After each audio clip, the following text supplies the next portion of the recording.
Monsieur Black, quand vous êtes-vous intéressé à Cicada 3301? En janvier 2012 commence la chasse au trésor la plus compliquée de l'histoire d'Internet, quand un compte anonyme publie une première énigme en ligne avec à la clé l'accès à une des plus puissantes organisations internationales, le site 4chan. Les utilisateurs sont accueillis par une invitation plutôt intrigante d'un groupe appelé 3301 Bonjour. Nous sommes à la recherche d'individus extrêmement intelligents. Nous avons conçu un test pour les trouver. Un message est caché dans cette image, trouvez-le et il vous mènera à nous. Nous avons hâte de rencontrer la poignée d'entre vous qui réussiront à arriver au bout. Bonne chance, 3301. Un message écrit en blanc sur fond noir ouvert à tout le monde, indiquant l'objectif du ou des auteurs, trouver des personnes extrêmement intelligentes. Très vite, les gens pensent à un ARG, un alternate reality game. Les gens sont immédiatement intrigués et se mettent à réfléchir ensemble à ce que peut cacher ce message en apparence banal. Au premier coup d'œil, rien de très flagrant. On remarque qu'il est parfaitement lisible. Alors les utilisateurs de 4chan vont commencer à passer le fichier dans Photoshop et jouer avec tous les réglages pour tenter d'en sortir un indice sans succès. Une personne sur le forum pense alors à l'ouvrir avec un éditeur de texte. Seulement on n'y voit que du charabia du texte que seul un ordinateur est capable de comprendre. Il se trouve qu'à la toute fin de ce charabia, il y a une petite phrase bien dissimulée, cette fois-ci destinée à un œil humain Triberius. Claudius César dit, suivi d'une chaîne de caractères entre guillemets qui font comprendre que c'est précisément le code qu'il fallait trouver. Alors le fait de dissimuler une information dans une autre s'appelle la steganographie. Tiberius, Claudius, César, c'est le nom de l'empereur Claude,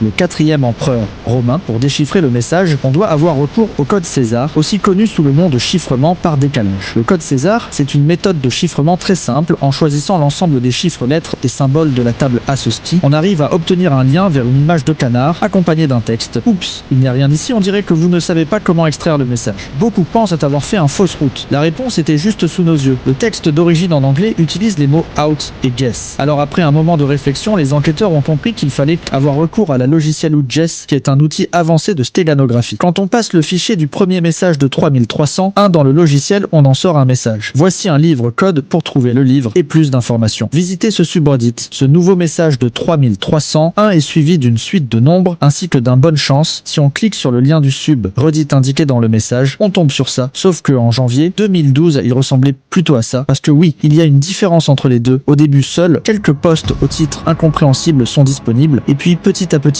d'autres sont arrivés, principalement publiés par un seul et même utilisateur sous le pseudo Cage Throttle US, ainsi que deux images. La première, c'est juste un vieux paillasson qui dit « Bienvenue », tandis que la deuxième est titrée « Problème ». L'indice nous parle d'un livre code, mais qu'à part quelques lignes de charabia, il n'y a aucun livre sur la page en cryptographie. Un livre code, c'est un document qui sert de clé quand on passe les deux fichiers dans « Out ».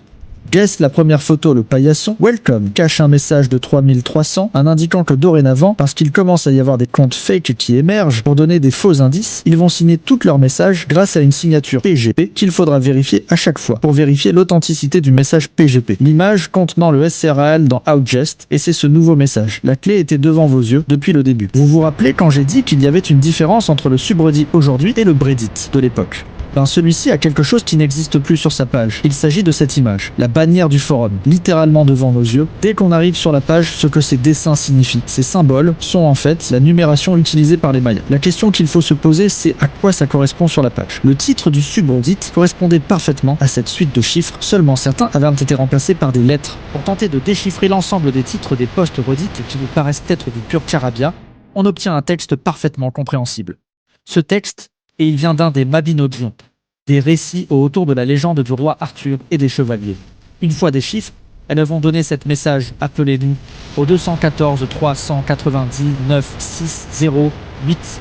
Le numéro n'est bien entendu plus attribué. Aujourd'hui, on comprend que pour avancer dans la quête, il est nécessaire de revoir les bases, c'est-à-dire de se concentrer à nouveau sur le tout premier message de 3300, pour trouver les deux autres nombres. Premier en question, le format du premier, image de 509 par 503 pixels, n'était pas là par hasard. Il s'agit en effet des deux autres nombres.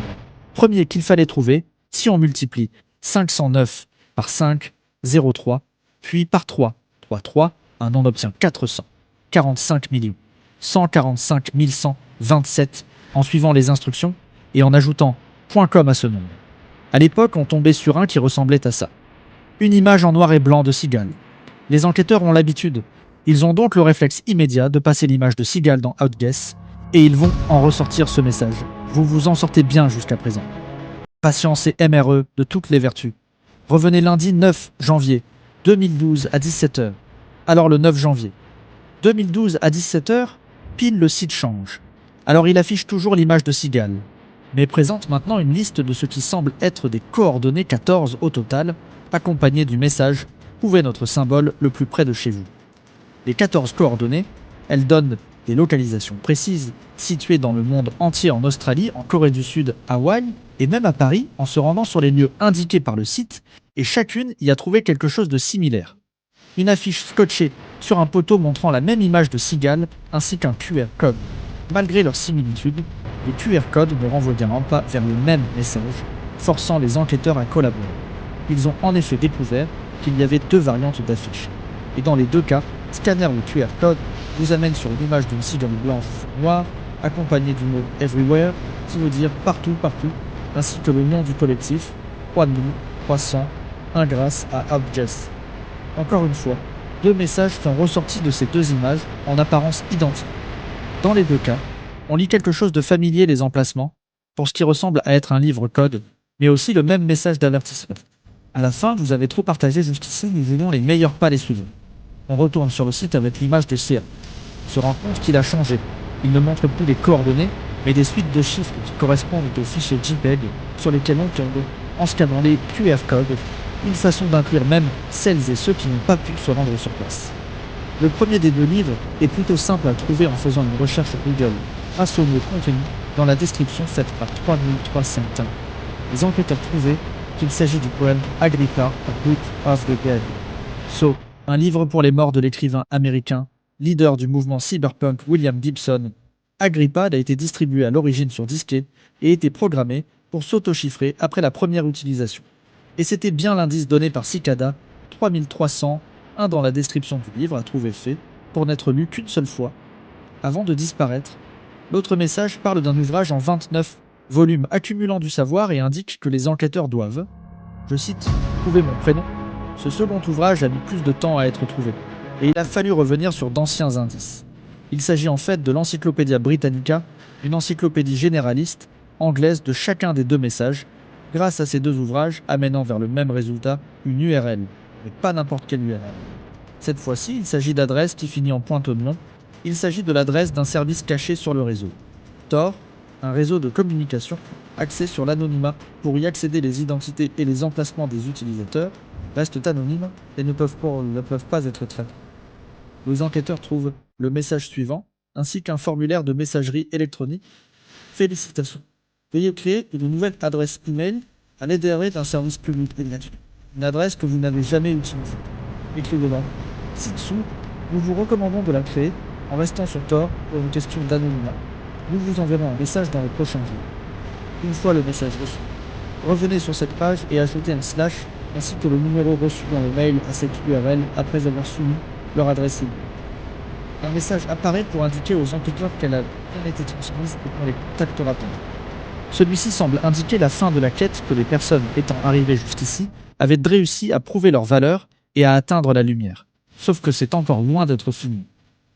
Les enquêteurs qui ont réussi, les preuves ont une dernière formalité à effectuer. Chacun d'entre eux a reçu une liste de 50 mots uniques qu'ils ont dû chiffrer grâce à la clé publique de Cicada, 3300, et envoyer un email chiffré afin de prouver leur identité.